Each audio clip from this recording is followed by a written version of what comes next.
Hey, friend, it's your host, Gabe Cox, for another episode of Red Hot Mindset. So glad you are here. Susan Landers is no stranger to trying to develop a work life balance. She held a full time, demanding medical career while raising her three children and working to incorporate faith into everything she did and to help her kids grow spiritually. Now, in retirement, she loves to teach younger women what to expect as they embark on both a career and motherhood. Work will challenge us as mothers or make us doubt our abilities, but we can do both if we're called to it. I brought Susan on today to share what we need to know as we raise a family and keep up a career. And we're also going to touch on some tips to overcoming being a helicopter parent. Any of you labeled as that? I'm sure my kids think I am. It's a hard balance, isn't it? But if we want to raise responsible and independent adults, we also need to learn how to hold our children loosely and not helicopter over their every move. How do we do this? Well, let's step into the fire with Susan and we will find out.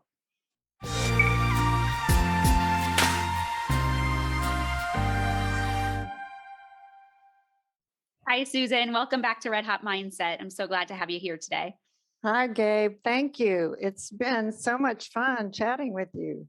Yes, I know. I know. I love these conversations because they're just inspiring to me. I love hearing other women's stories and how they overcome their struggles. And I feel like we overcome a struggle to hit another struggle, right? So it's just Yes. like we've learned through them and it's just a growth process. But listeners heard your story last week of balancing a full time medical career and motherhood and some of the struggles you faced.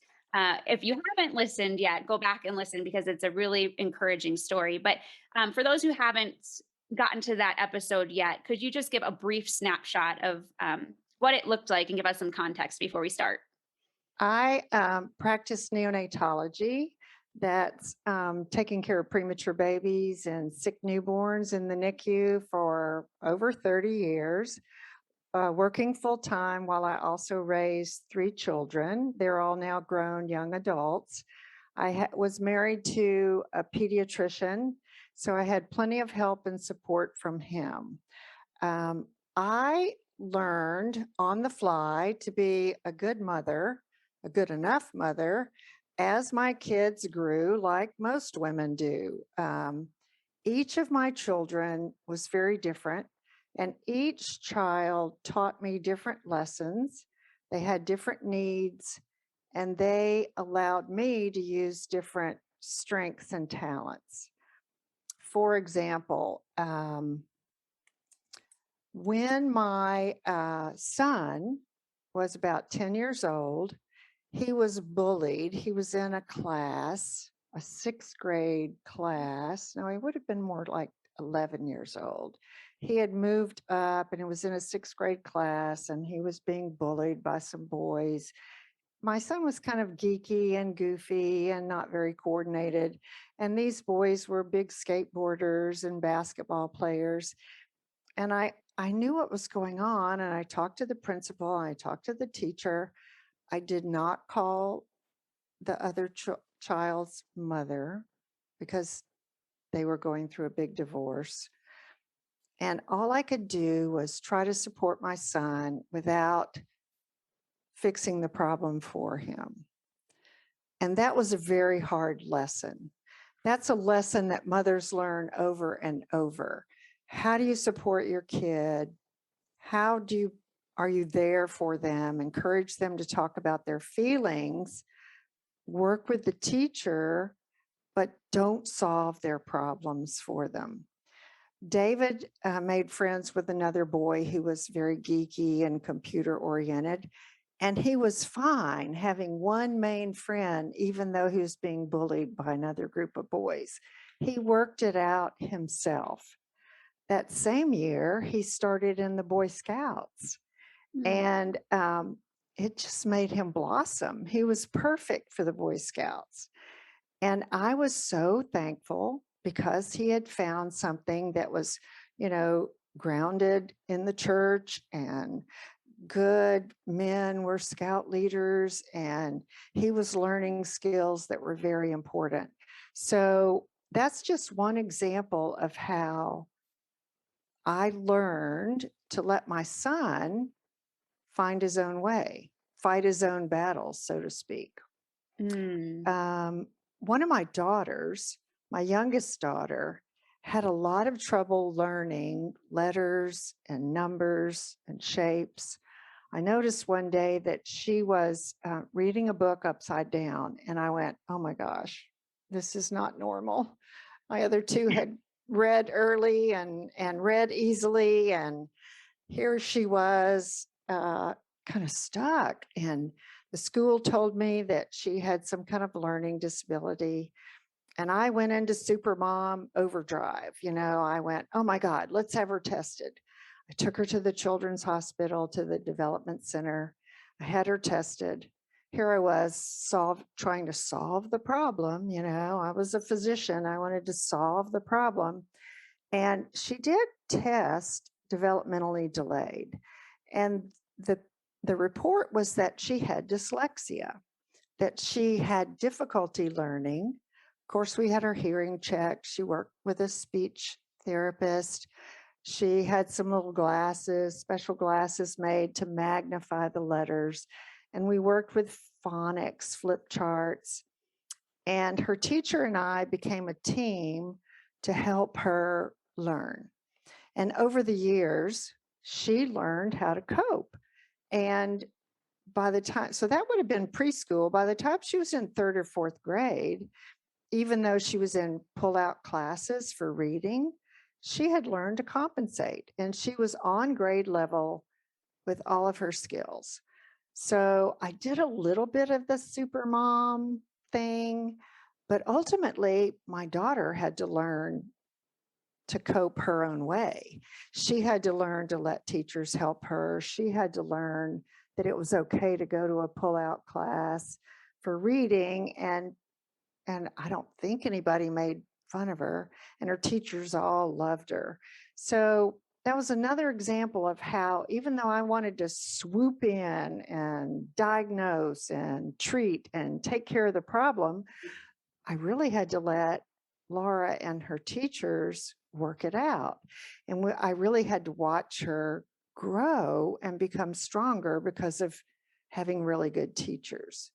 So those two examples remind me that moms want what's best for their child. They always do. But sometimes what's best for the child is to let them find their own way, whether it was David and the Boy Scouts or Laura with her tutor. We all try to protect our kids. We don't want our kids to fail. We certainly don't want our kids to be unhappy. But being unhappy is part of life. And if kids are unhappy temporarily, they'll get through it. And we can tell them that how they feel is okay. And as long as they feel like they can come to us and talk to us and confide in us, they're going to get through it. So I learned to let my children fight their own battles. Mm-hmm. And I didn't do homework for them. Somebody had told me, "Don't do that. It's not good. You just make them weak." And I thought, okay, that makes sense.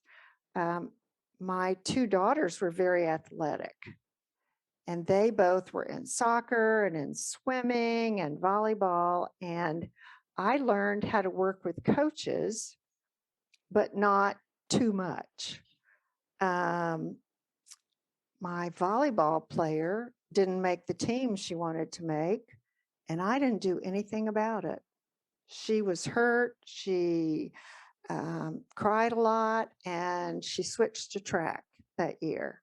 My swimming daughter did beautifully, and the coaches loved her, and they wanted her to do more and more and more. And she didn't want to do that much. She didn't want to swim 2 hours a day. She only wanted to swim 1 hour a day. I let her make that decision. I didn't push her into competitive swimming. And she loved swimming, and she swam all the way through middle school and high school. But she decided, I'm not going to do that in college, Mom. That's too much. And I let her make that decision, even though I had always dreamed she was going to be an Olympian. We always want what's best for our kids. And it takes some time for us to realize as moms that our children really are their own person. And they have feelings and they have thoughts about what they want to do, what they like, what their talents are.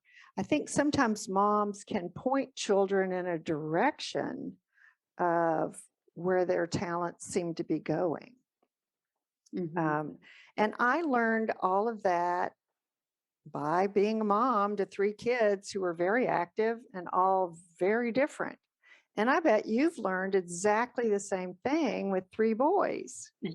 Oh, yeah, I'm learning. I learn every day. So I feel like we need to unpack this a lot because you have such great stories about how you've advocated and how you've helped and guided, but not taken control. And I think as moms, a lot of time we do want to take the control because we don't want to see our kids hurt. We don't really want to see them make mistakes. We want to protect them. We want to hover over them. That's just a natural instinct, I think. But in order for us to, because our goal isn't to raise kids, right? Our goal is to raise adults, right? We're Raise raising good mini adults. humans. Yes, Yes, raise good into humans. respectable, self-reliant and resilient and responsible adults. And in order to do that, we have to let them learn how to solve their problems and help them to not help them make mistakes, but let them make mistakes. I'd rather them make mistakes. And I have to remember it this way. I want them to make mistakes under my roof so I can help them through it rather than protect them from all their mistakes and then they make them all when they leave. Um, so let's unpack this a little bit. Exactly. Yeah, like with your son, with the bullying experience, you didn't essentially take him out of that situation. You helped guide him to work through it. So, what are some ways that we as moms can um, I think, ask good questions, like coach them? I feel like we're kind of mini coaches, right? Oh, we Into are how to coaches. deal with Yeah. it instead of just taking care of them. Like you could have called the mom, you could have gotten mad and done all the things and solved Right. it for him, but that Right. he wouldn't have learned, right? So, what are some Right. things that we could do to help them through something like that? Well, first of all, our children have to understand that talking about their feelings is good, is healthy. Mm. And that if they feel like they can't talk to anybody else, they can come to mom or dad and talk about their feelings. And that it's okay to be frustrated or unhappy or sad. I love the books that explain about feelings. And I always started all those books as early as I could with my kids. And I'm doing it with my little 4.5-year-old granddaughter. Children have to have failures in their life, they have to have difficulty. Think back on your childhood. When I think back on mine, I struggled. I got teased having red hair. I got called red strings Oh yeah, ginger, and carrot top. carrot top. Yep. And as a result, I was kind of loud and talkative in class, and I got put in my place and I was embarrassed. But I didn't have a mom who was very understanding about that. What I wanted to be as a mom was a mom who understood and could listen to her children's feelings and let them know that feeling sad or feeling unhappy or feeling frustrated was okay. That was part of being human. And then I figured out that they were stronger than I thought. They were capable. David made another friend. He did okay that year. He kept away from the bully. His other friend helped him get into Boy Scouts. My son ultimately became an Eagle Scout. I mean, really, he did fine. And he still talks about, oh yeah, I remember that year. That was kind of rough that year, Mom. But um, I think what we do best as mothers is act like advisors and coaches. with love. I mean, all mothers love their children. And it was hard for me as a physician, especially a critical care physician, to not swoop in and fix everything.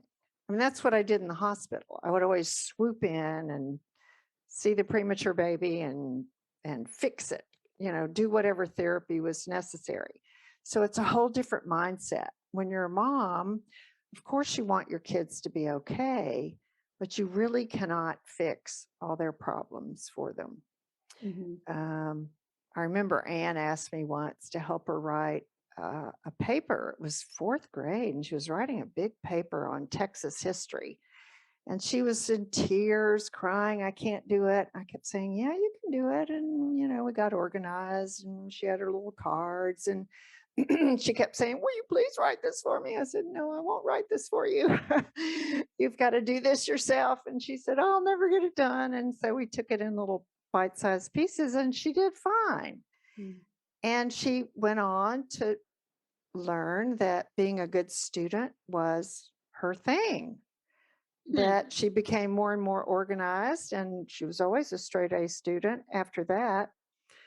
And I think she just needed reassurance that her way would work. I think a lot of children need their moms to reassure them that they have strength. Sometimes as mothers, we only see what our kids cannot do or can't do correctly. And what we really need to point out to them is what they can do and what they do correctly and what they do wonderfully. My son was really great at looking after the neighborhood kids that were younger than him. He liked entertaining them. He had a video camera. He would take shots of them and let them dress up and put on plays and whatnot. And I let him do that, and they made a huge mess, but they all had a great time. And he was kind of the ringleader. He grew up to be a cinematographer. Hmm. I mean, so I could have known from the time he was filming the other little kids in the neighborhood that he was interested in making movies, so to speak. Um, Mothers know what their kids are good at. I think sometimes another tip would be, if you don't know what your kids are good at, talk to your child's teacher. Hmm. Talk to your husband, of course. Talk to your pastor or youth minister that's worked with your kids. I think the teachers, because they're with them so much, they're with them 5 days a week. Teachers have such an understanding of what kids are capable of. There was a Beth's fourth grade teacher. She had David and she had Anne. And I remember being in a meeting with her and worrying about how Anne was doing in school. And she looked at me and she said, would you please settle down? She is just fine. I said, really? She's okay? She said, believe me, I would tell you if she's not. And so, you have those moments as a mom where you really want everything to be okay. You talked a little bit earlier about the concept of being a helicopter mom. Mm-hmm. Um, I distinctly remember not calling that kid's parents, the child that was bullying David. I talked to the principal and the teacher, but not. I distinctly remember backing off. And when Anne decided not to do competitive swimming, I talked to the coach and I distinctly remember backing off. When we're helicopter moms, we swoop in, we talk to coaches, we make plans. It's almost like the child is some sort of puppet. Hmm. And that's not what we want. We want the child to have their own life, to discover their own strengths. Another example is always telling children to be careful. I was pretty guilty of that. I would say, be careful when they were on the playground. Anne climbed over a fence at school to retrieve a soccer ball. Her teacher told her to climb over the fence, and she fell on the way back and broke her arm. Oh, no. And the teacher, of course, felt horrible. And I was at work that day, and so I met them in the emergency room. And the teacher said, "Oh my God, I can't believe I let this happen." I said, kids fall, kids break bones. It's just the way it is. We'll take care of it. Um, we cannot prevent our kids from every injury. We certainly can't prevent them from failure and frustration. And it's hard for mothers to know when to ease up. I think what helped me a lot was my husband saying, "Are you sure you're doing the right thing?" He wouldn't say ease up. He would say, "Are you sure you're doing what you need to be doing?" And he was a great voice to help me not be a helicopter mom. Mhm. What's another good Yeah. example of being a helicopter mom? Well, I can tell you, I have been there like Oh, many have times you? because I am the one who says, "Be careful." And my boys actually mimic me and they're like, "Be careful." Oh. And it's just the way it is. We live in Colorado. I love hiking, but they love getting right by the edge. And for me, that's a dangerous spot. So I do It say, "Be careful." is. I always tell them, I tell them, "I'm going to try and let you go to the edge, or, I'm going to try and let you do things, but I want you to stay one step back than what you think you're capable of." And because there's the, slippery slope, the rocks could collide. There's a lot of things that could happen, and they really aren't completely mature yet, right? They're Right, still right. maturing. So you have to have that boundary of, okay, helicopter moms, when safety's an issue, we need to step in. If it's not an issue, maybe we need to step back. But that's kind of where I've been, but I still cringe. I still cringe, but I'm trying really hard not to Yes. say something. But because my oldest, definitely, I can tell that it annoys him so much because he's like, "I've never done anything to make you feel this way." Well, yeah, he has done a Oh, lot, taken a lot of risks, but you know what I mean? It's like, I know that he's got some maturity. I know he's very good and responsible, but it is hard when it's not just your body, you doing it, because you know how far you can go. But yeah, that's one of my examples because this is something that I'm learning. I don't feel like I'm a helicopter mom in many ways, but for some of those things, I don't want them to injure themselves, or I don't want them to make right. a mistake. So I'll be that person who's like, "Be careful." Yes, I was a helicopter mom about trampolines. Before trampolines had the nets around them, at the Hmm. children's hospital, we would see injuries, some spinal cord injuries for kids that had fallen off trampolines. And so I was the mean mom on the neighborhood that would not have a trampoline and would not let my kid on other trampolines. And they thought I was being too protective. I said, "Well, sorry, there are some things that are dangerous." And some kids in the neighborhood had three-wheeler and four-wheelers, and I said to David, "Don't even ask. No way you're getting one of those. They're too dangerous. There are too many rollover accidents. You're not getting it." So you are right. There's sometimes you have to put your foot down and say, "This is dangerous. This is not just good for your growth. This is too risky." And so you're doing exactly the right thing. Yeah. So I've made plenty of mistakes along the way, and I don't always do that. So there's that. It's funny because I know trampolines are one of those major injury things, but I've never worried about the trampoline. So funny. But my Oh, kids are gymnasts, so they know the safety of it and things. But when yes. there's enough people on there, I'm like, someone's Yeah. gonna get trampled, right? So, Yeah. and we have a big net, so that's good. But when I was a kid, we had two trampolines next to each other without nets, and we would flip from one to the other. So I mean, we did crazy things as kids, and I Yeah. don't know how Yeah. my parents let us get away with the things we got away with. I have another good example of how to not be a helicopter mom. I think I was sort of one in the beginning and then not one. When my oldest daughter was a junior in high school, she was social butterfly. She had been a counselor at a sleepover camp, and the whole summer had just had a great time. All the pictures, smiling, little girls in bikinis having a good time, deep suntan. She came home from summer camp and she said to me, Mom, I'm fat and I need to go on a diet. And I went, What? She was like 110 pounds, maybe Wow. at the most. I said, You're not fat. She said, Yes, I am. And I'm going on a diet. And I didn't say anything. And I said, Okay, this is crazy. She actually went on a diet. She didn't eat very much. She ate fruit, she ate raisin bran, Special K. She kind of pushed her food around at the table at night at dinner. And this was a child who was taking AP classes, an SAT prep course, swimming on the swim team, teen teaching leader, and now she's on a diet. And so for about a month, my husband and I said, What is going on? Then she started complaining about pain, indigestion. Mm.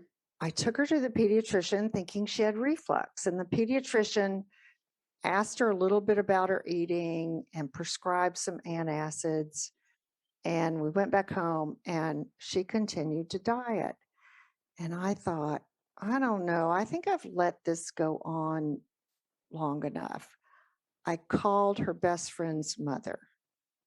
Normally, I wouldn't do that. Hmm. Called her best friend's mother. I said, Do you have any idea what's going on with my daughter? She said, Oh my God. Her Jenny, her best friend, says she's not eating at school. She's not eating at our house. And if she's not eating at your house, something's wrong. And I went, Oh my God, something is wrong. She had developed an eating disorder. And so again, I did the super mom overdrive thing, took her to a therapist, took her to see a nutritionist, got her squared away with appointments.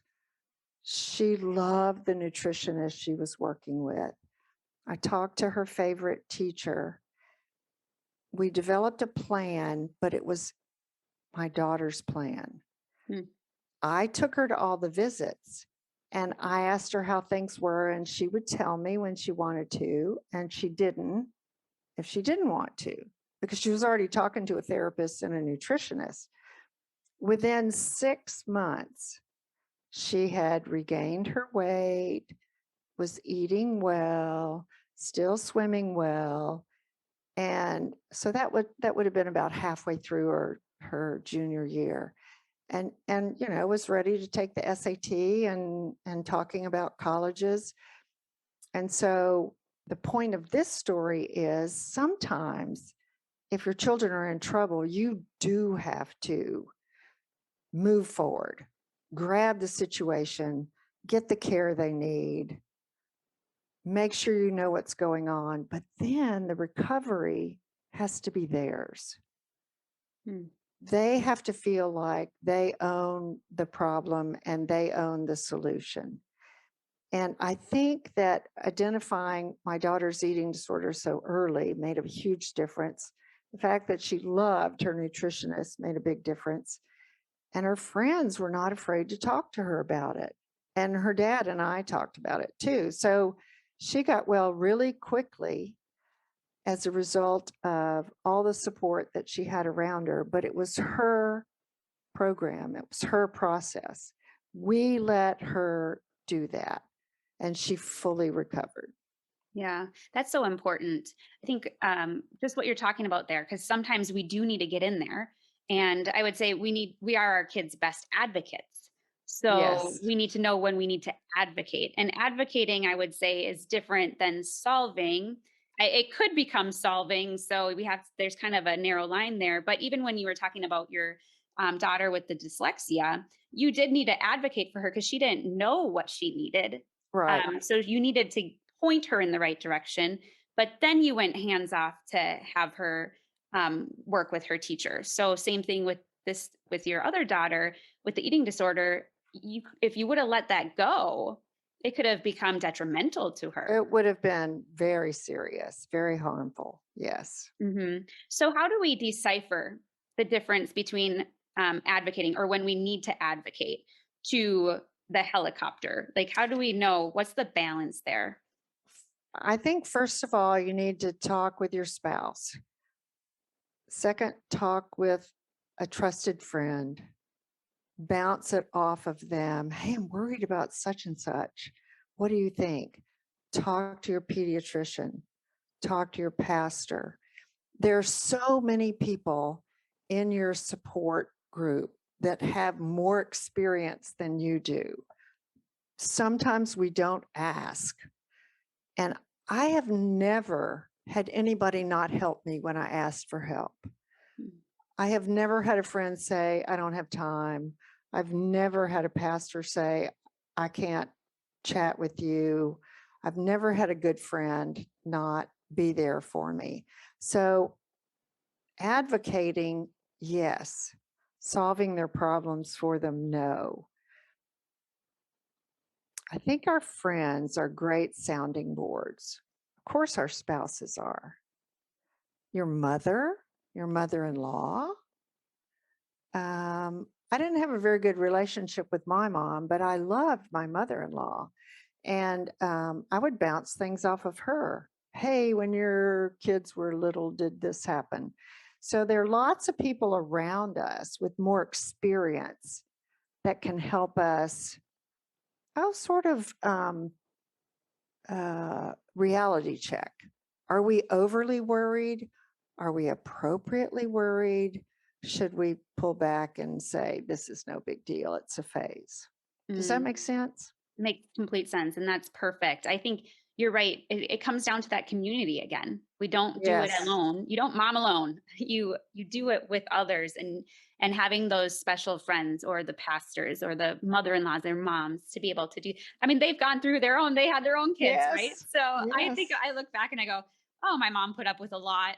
Oh, I see what I did to her. It just happens. That's just the way it is. But Right. now, as we're wrapping up, one other thing I want to dive into just a little bit, which I think you answered a little bit here, because what I see is we need the community for this too. But I think some of us do always fear if our kids are going to go on the deep end or if they start rebelling.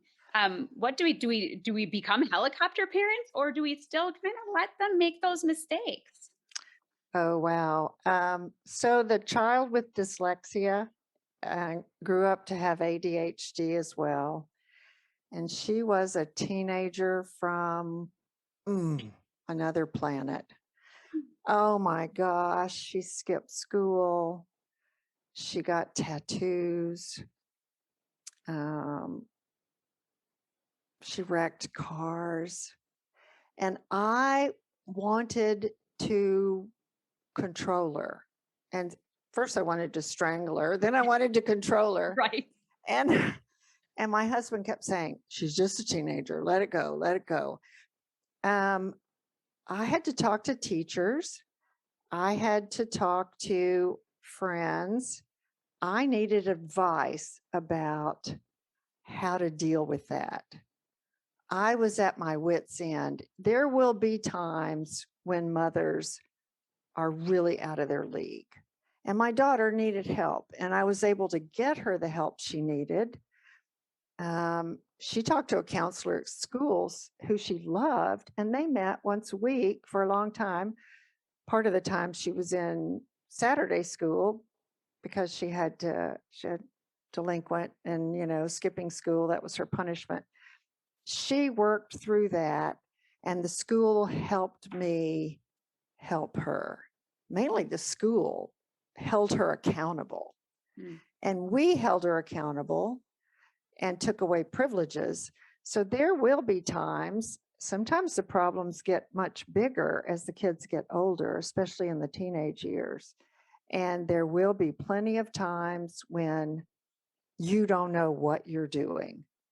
And you've got to talk to the school counselor or a therapist, more people than just your spouse. It's Mhm. possible. Yeah, that makes sense. And really giving them some freedom, letting go of the reins a little, but knowing whom to talk to maybe help guide them as well, so that it's not just you. I think that's totally sound advice, and I think I will be using that. I now have a teenager. Ah, yes, Sometimes I yeah. don't understand him or what he does, so The Oh, school counselor, if your child connects with a school counselor or an assistant principal, you're golden. Laura connected with an assistant principal who just thought she was hilarious. And I would talk to him and say, "This is not hilarious. This is terrible. She's wrecking cars." He said, "Oh man, they all wreck cars." So we bought her a really cheap car, a really cheap used car. And I said, "She's skipping school." And he said, "Oh, I put her in Saturday school. She's got to make up community service hours. Don't worry about it." He was right. She was going through a terrible phase. Now, the tattoos, I wish I had figured out how to prevent that. But I let the counselor and the AP reassure me that I needed to back off mm, yeah. and not go berserk because I was, ready to kill her. It was awful. Oh, I I had think to it kind take of, deep breaths. yeah, it kind of comes down to that perfection again that we talked about in the last episode. But we want this perfect family and our kids to be perfect. And it's almost the image we want to create more than actually teaching and training our children to Right. be amazing adults, right? You know what my husband did when Laura had that crazy teenage period? He would go to work and tell people stories and make it sound like it was comical. And I said, "This is not comical." He said, "Yes, it is. She's just a teenager." And here I was fretting about every single thing. And he was telling people stories and making them laugh because she was such an outgoing, emotive teenager. We had totally opposite reactions to this difficult period. He dealt with it his way, I dealt with it my way. Oh, it was really amazing. Yeah. And I've always, if you have a spouse that balances you, if you're high strung and they're laid back, or vice versa, if you are really intuitive and they're different. It's so fortunate to have somebody to balance you. I mean, marriages are all about balance and compromise. And no good enough mother raises children by herself. No, it takes a community. And now I need you to give us a little hope because you talk about your daughter and the rebellion she went through as a teenager. Where is she at now? Well, she went on to college and finished 3 years with good grades. Her fourth year, she dropped out because she was smoking marijuana. Uh-oh. And we let her stay in the college town. It was in the Pacific Northwest. And that didn't work.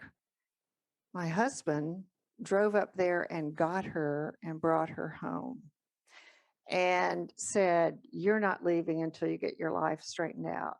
Mm. And she did. And now she's back in college on her way to getting a degree in counseling. She wants to counsel troubled youth. That's so Oh, perfect. I love it.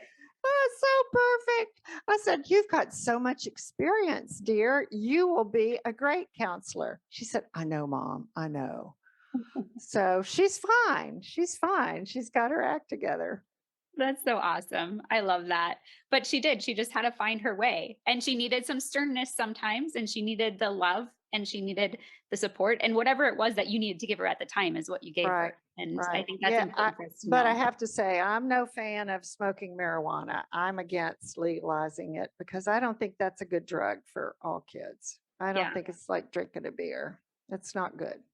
Yeah. I could agree with you. So I'm right Good. there. Good. Good. So, oh man. Well, this has been so wonderful. So some of my takeaways really are that we are their coach and advisor. So we're trying to help draw out their giftings and we're trying to draw out the things that they like and that they're passionate about and asking them good questions so they can solve their problems. And we're just there as a sounding board.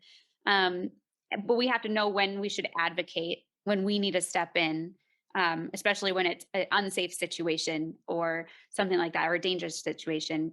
And then still let them, when we advocate, we still want them to make it their own and make their own choices. And kind of, it's almost the whole like, if you're always right, because or if you have that boss who's always right, you have to make it their idea. So then they're like, "Oh, my idea."